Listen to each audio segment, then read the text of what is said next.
A Kedia. He is MD and Research Head, Kedia Commodities, and he joins us on the show. Ajay, hi, welcome. Let's start with gold first. And the kind of gains that we have seen come back in last 24 hours, do you see them sustaining? Yeah, surely, Manisha. As we have seen from last 10-15 days, market is just trading in a very tight range. But due to the uncertainty, still we expect that safe haven buying will continue to support gold. Initially, if we see the prices is moving around 1610, and as long as market is holding above 1600 level, we can see prices once again coming around 1640, 1650 near term.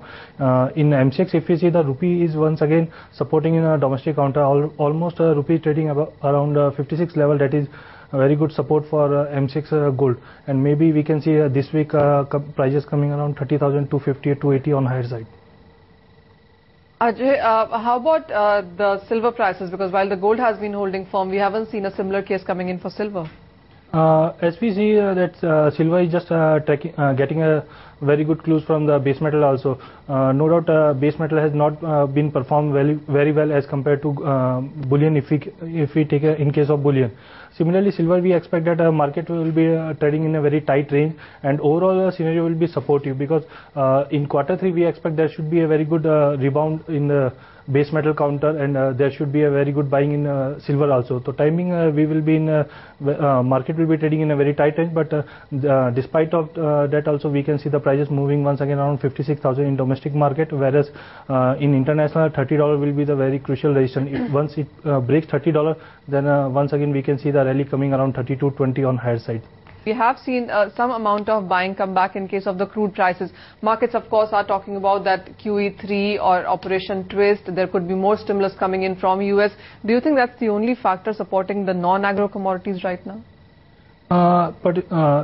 If you take in a non-agri item, particularly in a crude oil, we have seen the prices has moved down from almost $100 to nearby taking a support around $80. Timing, we are not much bullish in case of crude oil. Maybe looking towards the today's inventory, maybe we can see a bounce towards 84, 85 level.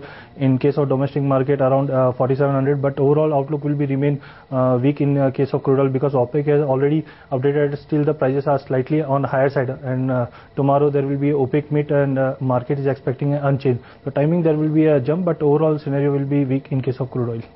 Ajay, also how about the base metal prices? Because while China being the major consumer, and we have seen strong numbers come in from that sense, apart from that, do you see the real demand really taking in?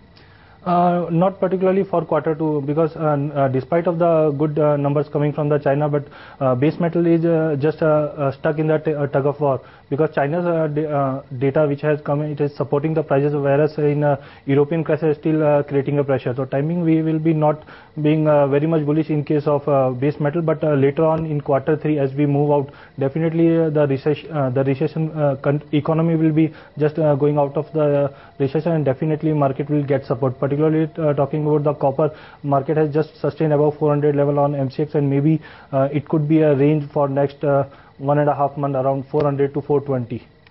Ajay, in the recent days, we also have seen some support continue for nickel, zinc and aluminum. Do you see these three metals kind of outperforming the whole sector? Yeah, out of this three metal, I will be much bullish in case of aluminum, because there was an update that due to high production cost, most of the companies, like 2-3 days back, there was an update from Rio Tinto also, that due to the high production cost, the production will be reducing, and in 2003, it would not be surprised that aluminum will run in deficit. And similarly, in case of nickel also, there has been some production cut from Australian mines also. So maybe in Q2 or mid of the Q3, it may be market will be trading in a very tight range, but overall scenario for this three counter will be very much bullish.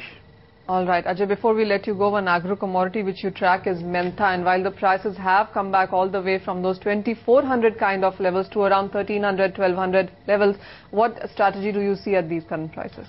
We have seen the prices has came down from 2400 to, we have seen the prices coming around 1100 also, but as we know that this is a very good arrival season going in the market, and arrivals is around 950 to 100 drums as of now in the market. But timing, there is an update that farmers are holding their stock coming back in the market. Due to that, maybe we can see some bounce back around 1450 or 1480 even also. But timing, looking to the sowing acreage, it is jump around 18%. We expect that there should be a fallback again in the range of 1100 to 1200 in a period of 1.5 months. But overall scenario, looking to the demand factor, if we see 1200 would be a very good level to take a long, and maybe this year we can see the prices moving back around 1600 or 1800 even. All right, Ajay, we'll let you go at that. So buying strategies coming in from Kedia Commodities. It's a buy on gold, silver, crude, copper and mentha as well for the intraday markets from them today.